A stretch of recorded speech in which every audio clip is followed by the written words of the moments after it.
There's been a lot of breaking news coming out here recently in the last 4 weeks, right? Misinformation. Lots of misinformation coming out. Since Friday. Since Friday, yes. The news broke last week. DOJ recently reported about the lawsuit, the impending lawsuit that's been going on for the past, year, 2 years now? About a year and a half. And so we just wanted to come in and kind of give some perspective from the real estate industry side of things. So there was no better person than the old man himself, who has, 50, 60 years of experience now?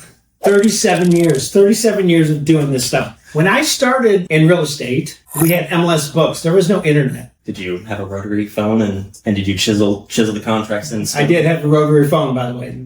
I did not chisel any. Yeah, we're going to dive into this today, guys. So stay tuned and we'll be right back.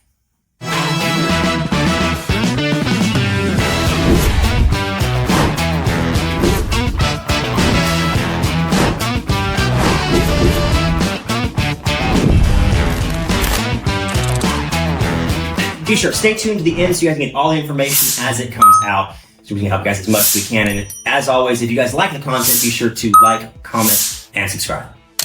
All right, so let's talk a little bit about last Friday. The DOJ and the National Association of Realtors has a settlement for $418 million.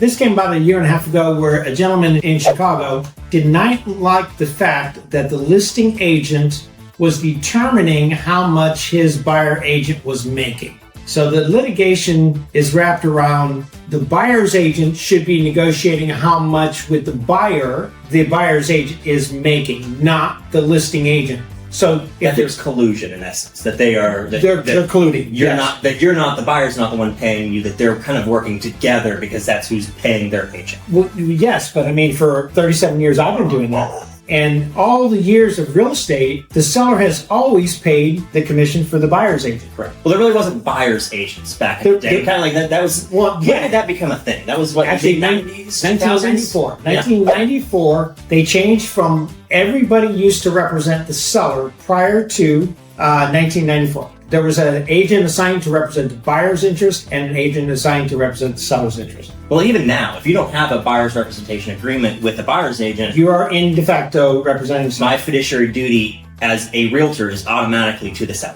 That's correct. You're a sub-agent. Yes. So the litigation because we've heard all kinds of stuff about, 6% commission is gone. No more commission.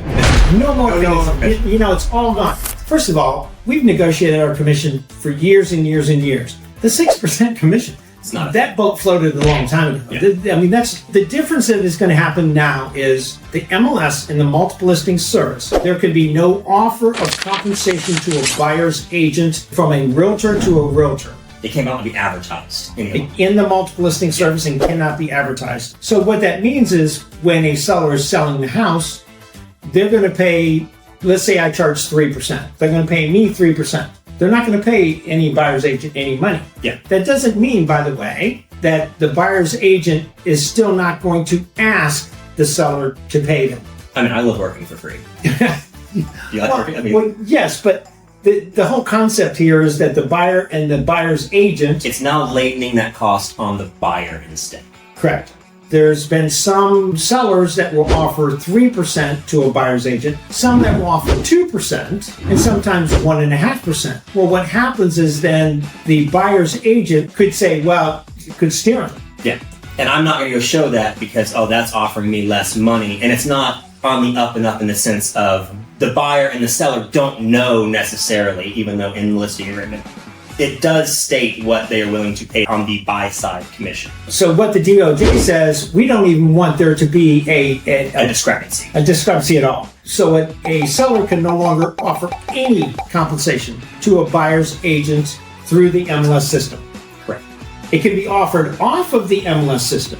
Yes, which was we were looking at earlier, and that's what a lot of brokers are kind of talking about right now is, okay, what are other marketing techniques now that could be used? This lawsuit only pertains to NAR affiliates, which would be the local MLS, the local multiple listing services nationwide. But as the general whole, if you look at it from a seller perspective, you can save now from what it was up to 3% if that commission was 6%. Yeah. Which it's never been a fixed It's rate. never been a fixed anyway, guys. It has never been I've had commissions on the buy side from 1% to 4%. And then that's not... And same on the listing side. So it's always been negotiated. On Saturday, with all the news that's coming out, everybody has questions about this. We've been getting flooded with calls. So we're trying to get the correct information because the news has got this all wrong. They screwed everything up. Yeah. So the listing appointment, you actually told the story this morning. So I went on this listing appointment on Saturday and I explained to him, about the commission structure and how it's going to be now on the buyer commission is going to be at the buyer responsibility.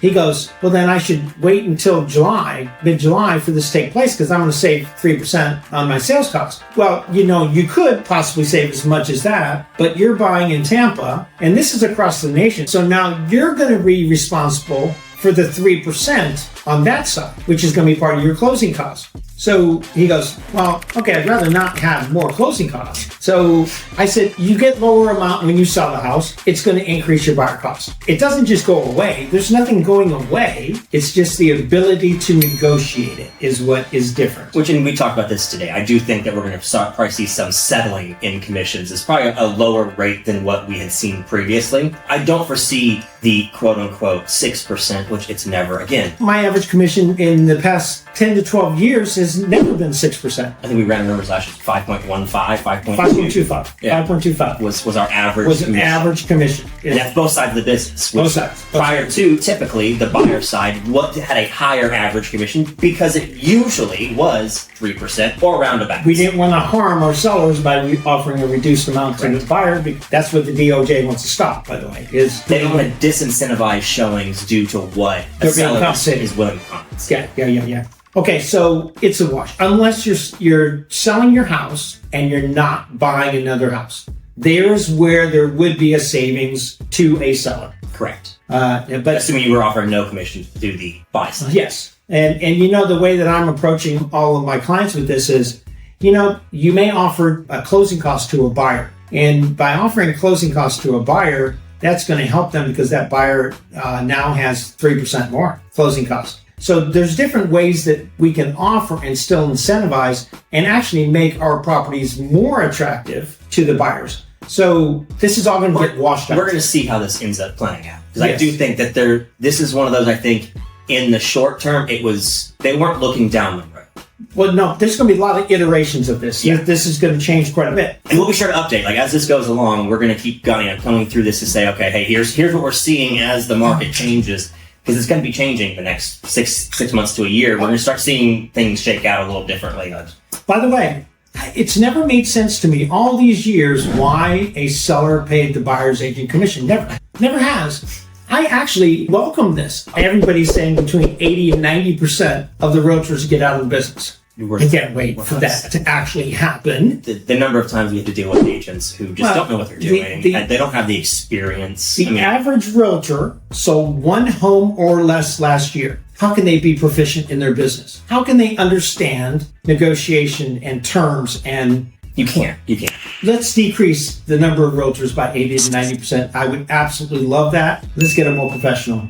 And I think this has been a long time coming. And so we welcome this change. I'm happy to see this. I really am happy to see this. So I look forward to the change. I do too. And I think, so one of the things that we will actually, we're doing another video too here in a little bit. And we'll release that, of course, on the page, so keep an eye out for that. But I'd like to have you back in and let's kind of talk about, with these changes, buyers are going to start needing to see the value proposition of agents on the buy side of things. And it's always been there. I mean, we have things we talk about, vendors, off-market properties, calling around to find homes that are not listed yet. And there's things that good agents, experienced agents do. I mean, if an agent's just opening the door for you and you're right, that's not 3%. And they should not. And that's the way the news is spinning this is, Yes. well, they're just opening a door and they get $18,000. And it's like, well, I mean, let me give one example real quick. The one example, he had a friend of his that wanted to remodel the half bath, just the tub and shower, wanted to take out the tub and shower. And I flip houses. And the contractor quoted him $15,000. for a stock tub and shower, not even like a standalone or anything. To rip out the old one, put in just a shower. No tub, just a shower. $14,000. That cost was $3,000 through my vendors. Do we bring value To our clients, absolutely. That's where a experienced realtor will bring value. Yeah, absolutely. So guys, make sure like, comment, and subscribe. Leave a comment down below if you guys want to see the old man back on the See you guys in the next one.